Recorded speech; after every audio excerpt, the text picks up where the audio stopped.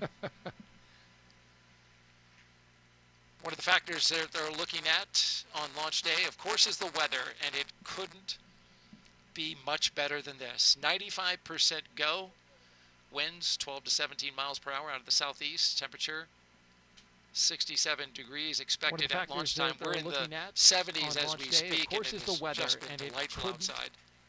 Be much better than this. 95% SpaceX go, and NASA not only look at weather at the launch site, though, but also around the world, making sure conditions are acceptable if Dragon has to splash down in the Atlantic in case of an emergency. So, of course, teams are monitoring contingency splashdown locations if the crew had to come back to Earth. And NASA not only look at weather at the launch site, though, but also around the world, making sure conditions are acceptable. If this were to happen, SpaceX and NASA would splash coordinate down with in the the Department Atlantic of in case Defense of an emergency. and the Coast Guard to ensure crew safety upon splashdown, including ships and air assets to patrol the 10 nautical mile keep-out zone. With the space station.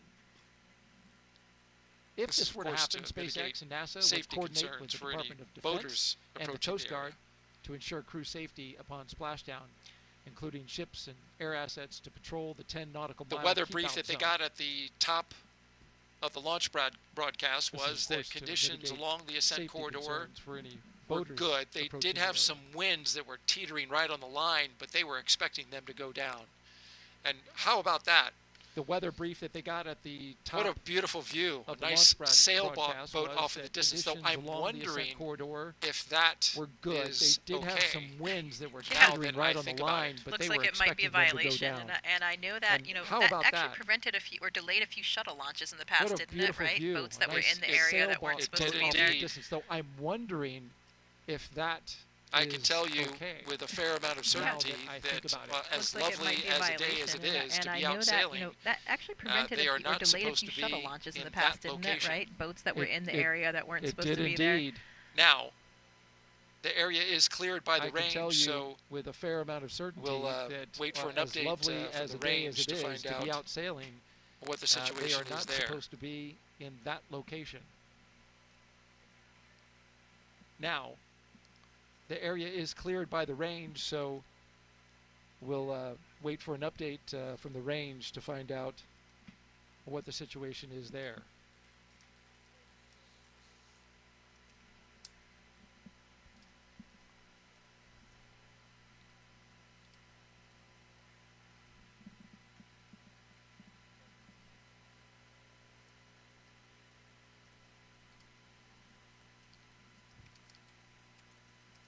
You know, see, there's not a cloud in the sky, so that's another nice feature for the viewing today. You know, sometimes if there are a few clouds interspersed, you lose your view for a minute or two once it gets above that cloud later. But that should not be a concern for today.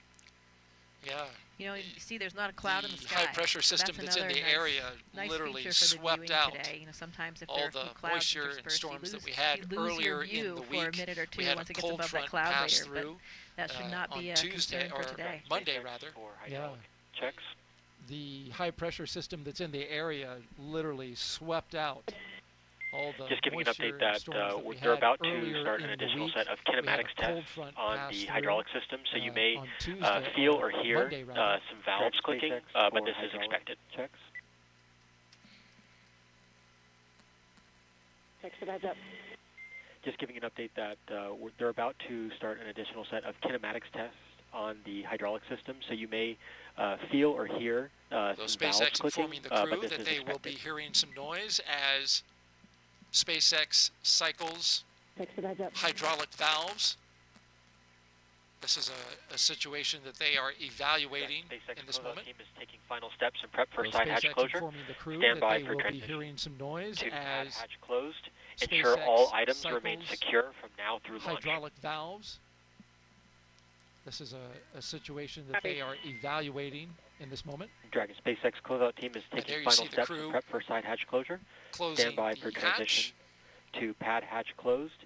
Ensure all items remain secure from now Again, through back launch. to the hydraulic issue, SpaceX cycling those valves as they work an issue with some ground equipment, the hydraulic lines, the hatch, and the system that feeds the clamp arms, which holds the rocket to the path. But again, back to the hydraulic issue. A note about that boat that we saw earlier, there is still plenty of time to clear an issue with some ground equipment. And so the hydraulic lines and the system that I don't know this for sure, but it's possible that the boat may be getting a visit. But a note about that certainly boat could we get saw out of there. There are notices that are put out called clear NOTAMs. They are notices to and so, mariners and aviators in the area. I don't know this for sure, but it's lets possible them know that a launch will be going off this evening. Certainly could get out of there. And there are notices that are put out called Cape NOTAMs. Canaveral Space Force Station, the 45th Space Wing, has the responsibility and for aviators in the area range, that, of course. Lets them know again, that a plenty launch of time will be going off, clear the range before this evening. Liftoff. Currently sitting at T-minus 2 hours and 10 minutes and counting. Cape Canaveral You're watching live launch coverage of NASA and SpaceX's Crew 10 mission to the International Space Station. Again, plenty of time to 2 hours ago, the crew made their way out of astronaut crew quarters. T-minus 2 hours and 10 minutes after they suited up.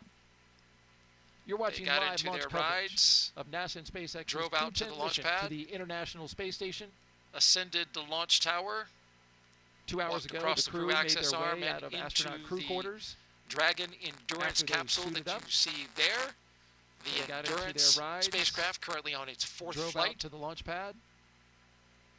Ascended the flight launch tower. Leader in the fleet currently. Walked across the crew access arm and into the Dragon Endurance capsule is now inside that you see the there. capsule. And the Endurance spacecraft currently on its fourth flight. There at SpaceX performing some leak checks to make sure the flight leader capsule in the is fleet currently airtight.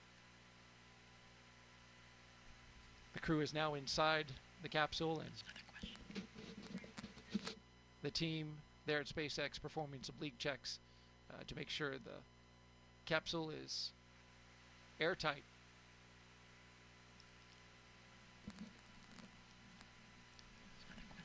We've been taking your social media questions throughout our live launch coverage.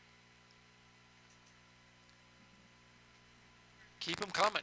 Hashtag AskNASA on Facebook, X, YouTube, and Twitch. We've been taking your social media questions. Our next question comes from Spooky Sniper, asking, Jessica, what's one challenge of spaceflight Keep them coming. that most people don't really Ask think NASA about? On Facebook, X. Well, one thing that comes to mind YouTube is and the Twitch. challenge that we face when we come back home. Our next question comes from you've been Spooky operating Sniper, in this asking, really intense, Jessica, what's one challenge novel, of exciting environment that for most people 6 don't really months, 7 think months in my case, even longer for some of the recent missions. Well, one thing that comes and to mind you're is the challenge every day that we face you're when we intimately come back designed, home, intimately entwined you've with, been intertwined with operating all in of the this systems in really the space station, intense, all the novel, experiments, everything that's exciting going on. environment And for 6 months, you know, 7 months in my your case, even participation, longer all the for work some of the you're recent doing is missions. critical and crucial And to the you're success of those every experiments, day to you're keeping the space intimately station alive and healthy. intimately And there's a lot entwined of with meaning intertwined in your with work. all You of have the these systems of very the space busy station, days all the that experiments, are all laid everything out that's going planned on. by the And ground teams. it's your then your you leave the participation, space all the work that you're station, doing and the is transition critical is and crucial quite to sudden. the success of those You come back, experiments, you have to keeping the contend space with station gravity alive and again, which healthy. doesn't feel great for And your there's a body. lot of meaning in your And work. you think have about these it, you're very thinking, busy well, days wait a that minute, are I all left, laid out and and somehow planned by the the space ground station's up teams. there still doing And just then fine with another you crew leave that's the taking space care of it, station, but and the you transition are is personally quite no sudden. longer You come connected back, to you it have and to contend responsible with for those gravity everyday again, which doesn't feel operations, great and for your it's quite body. a And difference you from think when about you it, come you're back. thinking, And I well, think wait a minute, especially I for left, and astronauts on somehow their the first space missions, station's you up know, there, I've still talked to doing quite a just few fine with astronauts another about crew it. that's taking care of it, but you're personally LD, no and DC. longer connected to it and responsible for those everyday operations, and it's SpaceX quite Dragon, ready for a contact. difference from when you come back. And I think Copy, I'll initiate the especially teacher's for contract. astronauts on Dragon, their first missions, SpaceX, you know, I've talked to quite a few contract. astronauts Dragon, about it. SpaceX, are you ready for comm checks with SpaceX MD, Dragon, loud and clear. LD, and DC? Core, loud and clear. Teacher's comm check complete. Stand by for SpaceX comm Dragon, checks ready for with comm check. DC, MD, and LD in the launch configuration. Copy, I'll initiate the teacher's comm check. Dragon, SpaceX, comm check. Dragon, DC on countdown 1, comm check. SpaceX Dragon, loud and clear. Core, loud and clear. DC Dragon, Teacher's loud and comm clear. check complete. Stand by for comm checks with DC, MD, and LD DC, in loud the and clear. launch configuration. Dragon, DC on countdown 1, comm check. DC Dragon, loud and clear. DC, loud and clear. Stand by for comm checks with MD. Dragon, MD on countdown 1, comm check. MD loud and clear. Stand by for comm checks with LD. MD Dragon, loud and clear. Dragon, MD LD loud on and clear. countdown Stand by 1, for comm comm check over Dragon to ground. Dragon, MD on Dragon to ground, comm check. LD loud and clear. Stand by for comm check over Dragon to ground. MD Dragon, loud and clear. Dragon, MD loud LD and clear. on Dragon to Stand by ground, for comm comm check. check with LD. Dragon, LD on countdown 1, LD Dragon, also loud and clear. LD loud and clear. LD Dragon, loud and clear. Dragon, LD SpaceX loud and clear. launch Stand by for configuration. comm Comm check checks over Dragon to complete. ground. Dragon, LD on Dragon to ground, comm check. Dragon, SpaceX, or SpaceX Dragon, copy. LD Dragon, also loud and clear. LD loud and clear. Dragon, SpaceX launch configuration comm checks complete. To sort of wrap up that last question, you know, you returned from spaceflight. Some astronauts, including myself, have kind of had this feeling of aimlessness almost. You know, you've just accomplished this number one goal that you've had, this dream you've had your entire life from the time that I was 5 years old, and from my sort of wrap up perspective. Question, And you know, you I actually returned returned at the from time of spaceflight. COVID, so that was coming including back to a myself, have completely kinda had different this planet. feeling But, of you know, aimlessness finding, almost. You know, again, you've you know, your just purpose and your accomplished mission is number one probably goal something that that you've most had, people this don't dream think you've had about your when they think entire about the life, challenges from the of time that I was spaceflight. 5 years old, from my perspective. And I actually returned at the time of COVID, so it was coming All right, back we to are a completely T-minus different planet. 2 hours but, and 5 you know, minutes finding and counting again, you know, your purpose and your until mission liftoff is of probably NASA something that most people SpaceX's don't Crew think 10 about when mission they think about the challenges of spaceflight. to the International Space Station, an incredible orbiting lab, and of course, all right, we are T-minus 2 their hours final and destination 5 for minutes Crew and 10. counting. Let's take a closer look Until now at liftoff how we're getting of help NASA here on SpaceX's Earth Crew 10 from all of mission that revolutionary science to the research being International done Space up in Station, low Earth an orbit. incredible orbiting lab, and of course, their final destination for Crew 10. Let's take a closer look now at how we're getting help here on Earth from all of that revolutionary science and research being done up in low Earth orbit. The International Space Station isn't just a symbol. It's a powerhouse of cutting-edge science, constantly revealing secrets that defy Earth's limitations and drive us farther into the cosmos. Our mission is research and science. We have experiments mounted on the outside of the station that are looking at Earth. We study our own bodies and how they react to space, to weightlessness, to radiation. And that helps not only us go on further in future missions, but also helps for medical research back home. And then we study lots of different things as well, like materials, combustion, all sorts of things that help us understand life back on Earth. Yeah! Microgravity doesn't play by the rules. It flips them upside down, transforming how liquids flow, how flames burn, and unraveling biological mysteries before our eyes. I saw some heart tissues beating in space, and it was incredible. Photon, we see that top one beating. Looks like happy heart cells.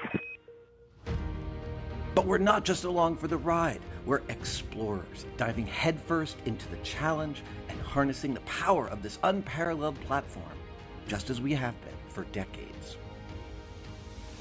We're on a relentless quest for answers, seeking to understand the intricate workings of the human body in space and ensuring future crews stay safe on their daring journeys beyond Earth's orbit. The human aspect of human space exploration is always going to be very important for decades to come. And when it comes to technology, we're not waiting around. We're discovering new ways to grow crops in harsh environments and engineering innovations to tackle Earth's greatest challenges. We have amazing technology that allows us to recycle water and create water for us to drink. It's delicious. Microgravity isn't just a curiosity. It's a game changer in the fight against diseases back on Earth, paving the way for breakthroughs that benefit us all and enabling new economic opportunities in space.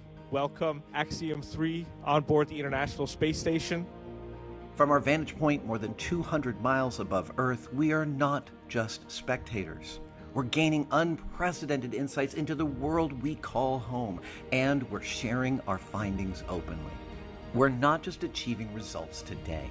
We're sparking inspiration in future generations of explorers and embracing the power of global collaboration as we reach for the stars.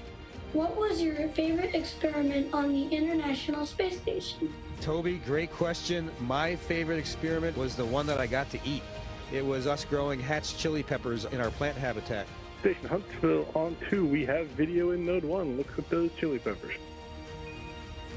And as we soar through space at 17,500 miles per hour, each moment is a step closer to unlocking the mysteries of our Earth, our universe, and propelling our pioneering spirit even farther into space. So come along for the ride. Especially as a scientist for me, I get very excited about our role as astronauts in conducting these scientific experiments. It's so rewarding to know that you're really helping science progress, and you're the person up there as the operator and or subject to help gather all this valuable data for the teams. I know that for this mission we have a lot of different scientific experiments, just a few that we can mention. There are a few that are on that will be actually performed in Dragon, so in that phase of flight operator and or subject to help gather all this valuable data for the teams. I know that for this mission we have a lot of different scientific experiments, just a few that we can mention.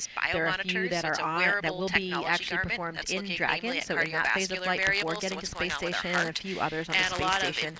Starting off with those in Dragon, there's an experiment called Space Health. It's a Canadian Space Agency experiment where the astronauts are wearing these biomonitors. So it's a wearable technology garment that's looking mainly at cardiovascular variables, so what's going on with our heart, that leads us to and a lot of important factors to see what happens in microgravity.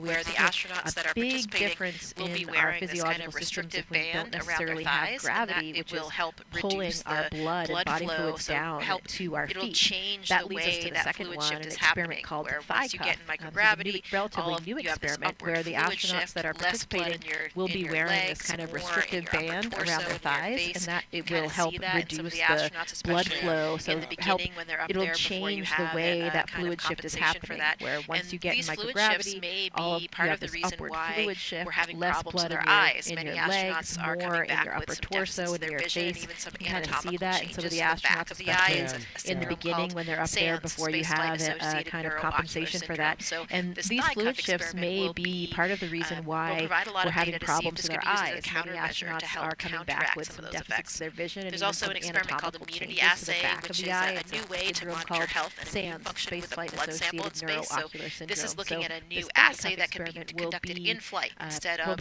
what we usually do is obtain a blood sample, and then we have to wait until that blood sample makes its way back to the ground before we can really get a good look to understand what's going on there. Once they're on ISS, some of the astronauts will be participating in the CIPHER study, and this is a very comprehensive physiological suite. It's a multidisciplinary study looking at physiological and psychological factors. Get a good look to understand what's going on there. All wrapped into once they're one on big blanket. ISS, some of the astronauts will be participating in the CIPHER study, and this is a very comprehensive physiological missions suite. Of different durations it's and a multidisciplinary really study looking at physiological and psychological factors, and it's 14 different studies all wrapped into one big blanket. Another and it's really called looking at comparing and contrasting long-duration missions in the future, missions of different durations, and getting a really comprehensive understanding of all of those different physiological systems, again, with some of the applications to SANS like we were talking about. Another experiment called Drain Brain 2.0. This one's looking at blood flow between the heart and the brain. Uses a special neck collar to understand what's going on with those dynamics with blood flow between the heart and the brain in microgravity. A lot of breakthroughs in understanding there are some more combustion experiments. We saw that in the video, something that we do on almost every ISS mission these days, because of course even flames burn differently in space. We don't have convection, air is moving differently, and that has led us to a lot of breakthroughs in understanding more about how fire burns, what makes up these different constituents of flames. Talk about it in the video. This mission they'll be doing experiments called SOFI, and that will be looking at the different models for flammability with applications toward future space missions and also some terrestrial applications for combustion models. So as you can see, when you heard the astronauts talk about it in the video, we do all kinds of science from all different aspects. When you remove this elephant in the room that is gravity, this variable that's present in all experimental models forever from the beginning of time on Earth. If you remove that, who knows what results can happen. So it's a really exciting place to do science. How fluid flows inside of the body. Did you notice anything with your vision when you came back? Well, good question. Yeah, I actually did have a pretty extreme case of SANS, and so it was something that when I was on orbit, I did a lot of extra